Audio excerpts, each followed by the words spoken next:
Greater Warangal 23వ డివిజన్లో ఏర్పాటు చేసిన ఎగ్జిబిషన్ రాష్ట్ర అటవీ పర్యావరణ దేవాదాయ శాఖ మంత్రి కొండా సురేఖ చేతుల మీదుగా ప్రారంభించారు. ఈ సందర్భంగా మంత్రి కొండా సురేఖ మాట్లాడుతూ, నిత్యం వృత్తి ఉద్యోగాలతో సతమతమవుతున్న ఒత్తిడికి గురి అయ్యే వాళ్ళు మానసికంగా ఉల్లాసాన్ని పొందడానికి ఎగ్జిబిషన్ ఎంతో దోహదపడుతుందని అన్నారు. పిల్లలకు ప్రత్యేకంగా విజ్ఞానం, వినోదాన్ని పంచే పరికరాలు ఈ ఎగ్జిబిషన్లో ఏర్పాటు చేస్తున్నట్లుగా తెలిపారు. ఇతర దేశాలలో పర్యటించిన అనుభూతిని కలిగించే సెట్టింగ్స్ ఏర్పాటు చేశారు. స్త్రీల అలంకరణ వస్తువులు, ఇతర రకముల 100కు పైగా స్టాల్ ఏర్పాటు చేసినట్లు చెప్పారు. మరియు ఆకట్టుకునే ఎగ్జిబిషన్ నిర్వాహకులు అస్లాం మాట్లాడుతూ, చిన్నపిల్లలకు, పెద్దలకు అందరినీ ఆనందింపజేసే ఎగ్జిబిషన్ సాయంత్రం 5 గంటల నుండి 10 గంటల వరకు ఉల్లాసంగా, ఉత్సాహంగా, సంతోషం పొందే విధంగా ఉందని అన్నారు. ఈ కార్యక్రమంలో మీర్జా రఫీక్ బేగ్, మేనేజర్ ఫిరోజ్ డేవిడ్, శ్రీపాల్ రెడ్డి, కాంగ్రెస్ నాయకులు గోపాల్, నవీన్ రాజు, చిప్ప వెంకటేశ్వర్లు, గుండు శ్రీనివాస్, గుల్షన్, లీలావతి తదితరులు పాల్గొన్నారు.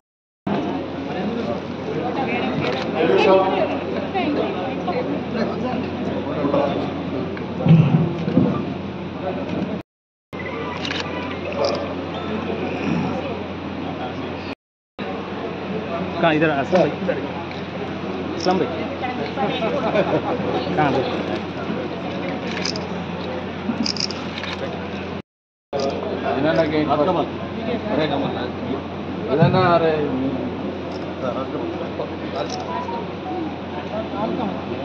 भाई कहाँ करेक्ट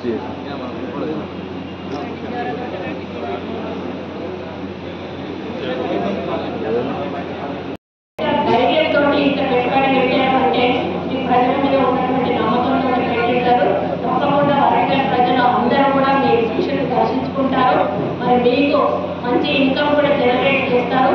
రాబోయే రోజుల్లో ఇంకా మీరు ఇటువంటి ఎగ్జిబిషన్స్ చాలా పెట్టాలని, ఇంకా ఇన్నోవేటివ్ థింకింగ్ తోటి ముందుకు తీసుకెళ్లాలని కోరుకుంటూ, మరి ఇక్కడ వచ్చే ప్రతి ఒక్కరికి ఒకటే విజ్ఞప్తి చేస్తా ఉన్నాను. ఇది వైరల్ చేయండి. మొత్తం వరంగలే కాకుండా పల్లె ప్రాంతాల నుంచి, చుట్టుపక్కల ఉన్న పల్లె ప్రాంతాల నుంచి కూడా వారు వచ్చే విధంగా చేయాలి. అదేవిధంగా మా కలెక్టర్ గారికి కూడా చెప్తాను, ఈరోజు స్కూల్ పిల్లలను, అక్కడ వాళ్ళని కూడా ఈవినింగ్ టైం ఒకసారి వాళ్ళని తీసుకువచ్చే విధంగా, అంటే రెసిడెన్షియల్ స్కూల్ పిల్లలు ఎవరైతే ఉన్నారో వాళ్ళని టైం మీకు చెప్పి షెడ్యూల్ తీసుకోమనే కార్యక్రమం కూడా చేయమని చెప్తారు. దానివల్ల పిల్లలకు కూడా కొంత హాస్టల్లో ఉండి వాళ్ళకు ఒక నాటి రిలాక్సేషన్ కూడా ఉంటుంది. మరి ఈ విధంగా తప్పకుండా మా వంతు సహకారం మీకు ఎల్లవేళలా ఉంటుంది. మీరు ఎప్పుడు ఏం కావాలన్నా కూడా మేము ఉన్నామనేటువంటి విషయాన్ని మర్చిపోకండి. ముఖ్యంగా నవీన్ గారు ఎప్పటి ఎవరు పడతా ఉన్నాడు, మేడం చేయాలని, మరి దేనికైనా ఒక టైం రావాలి. ఈరోజు టైం వచ్చింది. మరి ఈరోజు ఓపెన్ చేయడం హ్యాపీగా ఉంది. మీరు అనుకున్న సాధించాలని కోరుకుంటున్నాను. ఫెయిర్ మీడియాకు స్వాగతం. మా ఛానల్ను సబ్స్క్రైబ్ చేసుకోండి మరియు మా వీడియోలను చూడండి. ప్రతి అప్డేట్ల కోసం బెల్ ఐకాన్ను ఆన్ చేయండి. మేము నిజమైన మరియు ఫెయిర్ వార్తలు మరియు రాజకీయ అప్డేట్లను అందిస్తాము.